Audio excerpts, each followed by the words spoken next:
It's Anthony Semann from Semann Slattery, and I'm pleased to be joined by Professor Peter Moss, the 2023 Semann Slattery Thinker in Residence. I want to acknowledge that we're filming on the land of the Gadigal people, which is part of the Eora Nation. And Semann Slattery maintains its commitment to undo the harmful and ongoing effects of colonisation, alongside Indigenous and non-Indigenous colleagues.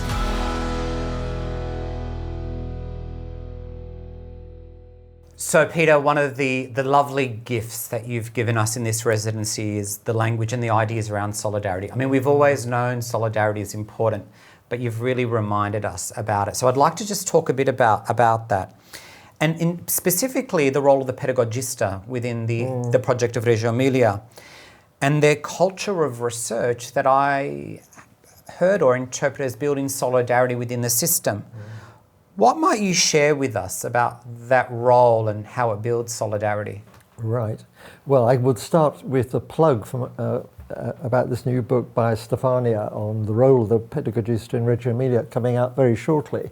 And I really think that's long overdue, and we're so lucky to have it from somebody who knows so much about it. Indeed. So I do think people should hurry out on November the 30th and order this book. It seems to me that key values, relationships in Reggio Emilia, and indeed other parts of these Italian cities which have had similar education, is this idea of the centrality of interconnectedness.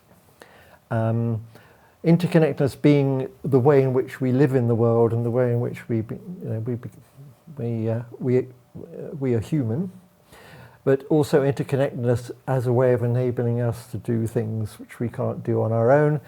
Hence the Malaguzzi talking about the horrors of isolation, and uses words like humiliation and so forth on there.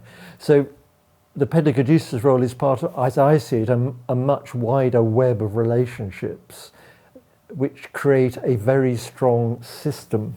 So to me, the word system, interconnectedness, solidarity, they all go together. And that sort of metaphor of a very thick weave of people, institutions, etc., is really, really central. So that you don't do things by yourself.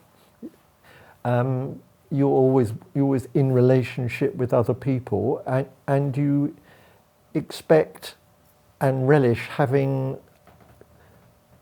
people bringing a different perspective on your work. Being pedagogical documentation, a pedagogista would perhaps be working with teachers on that and would be able to say, well, that's interesting. This is, why have you said that? And, have you thought about this?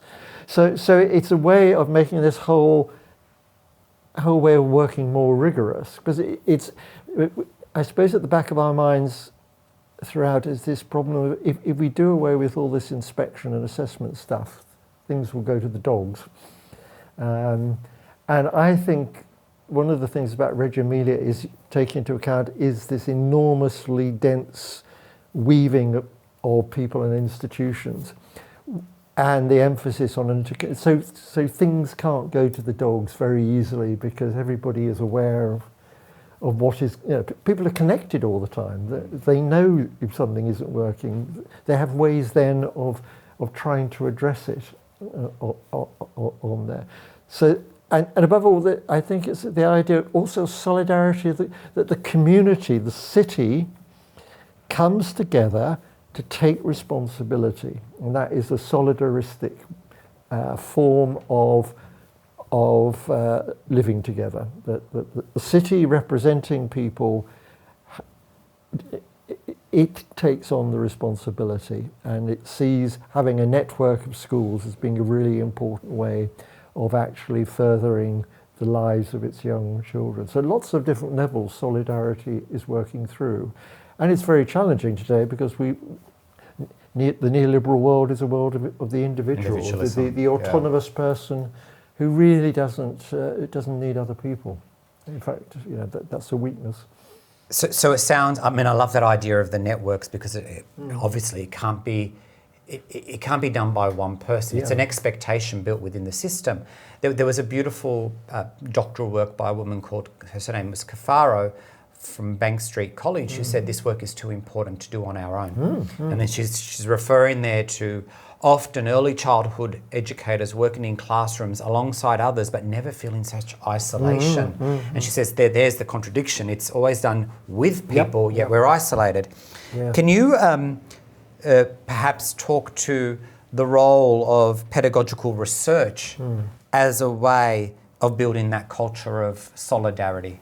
Well, I think it's an integral part, because the culture of research might be within a school, or it might be within a group of schools. Right. So the Reggio Emilia, as the whole thing, it might decide that they're going to have a project on a subject, and a number of schools will then be working on it, and they then may present what they do to the other schools. So the culture of research isn't just it is individuals have to think of themselves as researchers, but they're doing it again with other people, with other schools, and with the backing of facilities like pedagogistas. There are documentation centre which has been set up with lots of materials and so on and so forth. Willingness to bring people in from outside. If we're doing a research project on light or something, then you may bring in people from the world university who are working on physics or whatever. So research is a collective activity. It's not something you go away and do yourself, but you do have to work on thinking of yourself in that way. Yeah. It's interesting when you talk about that. I have these two images: a scientist in a lab coat sitting, working on their own under a microscope. And when you talk about it, I see groups of adults sitting around a table engaging in dialogical pedagogy, playing with ideas. This reminds me of a word that you used the other day, which was about marvelling. And I wonder if you could speak about the marvelling as a really powerful force of pedagogical change. Yeah. Just very quickly, because I guess most scientists would say we don't work in an isolated way. True. That research should always be seen as a collective activity. So, I mean, that's I think that's worth that correction. Well, I suppose marvelling is opening us up to this idea again that there's so much that we don't know, and that therefore the not known is something to be enormously welcomed and valued. And that's what happens when we marvel. Something happens which is wonderful, and which in a way, we're knocked back by. Yeah. And it may be what somebody does, or it may be something in the heavens, or I don't know. So it's that element of saying, we're never finished. Because it seems to me, one could say somewhat crudely, that in the modern setting, that's the neoliberal setting, but they have an idea of outcome and where they want to get to, and all the effort is getting there, and once you've done it, that's fine. You've got a 98%, that's good. Whereas an alternative view is you're constantly coming into new understandings, just seeing things in new ways, to create new theories, and that's a very strong idea in Reggio Emilia, that it's about theory building and seeing things so it's a continuous process, and knowledge is always provisional, and you long for that movement, which comes from marvelling at something. I'm going to ask you a question that you alerted us that Malaguzzi would ask Gunilla, which is, what have you been wondering about? What have I been? Well, this may be a bit of a cop-out. I am constantly left gobsmacked by our place in the universe. Yes. And our knowledge of the universe, which I find just leaves me absolutely astonished all the time, and constantly trying to understand where that leaves me in this infinite vastness on there. So I find all of that absolutely astonishing. But then, of course, when you go and see work of children in centres anywhere, then you are quite frequently left thinking, gosh, wow, that's pretty unexpected. That's really, and that's something that is constantly there, that potentiality that you might not think is present. Do you know, we are so honoured to have you as our thinker in 2023.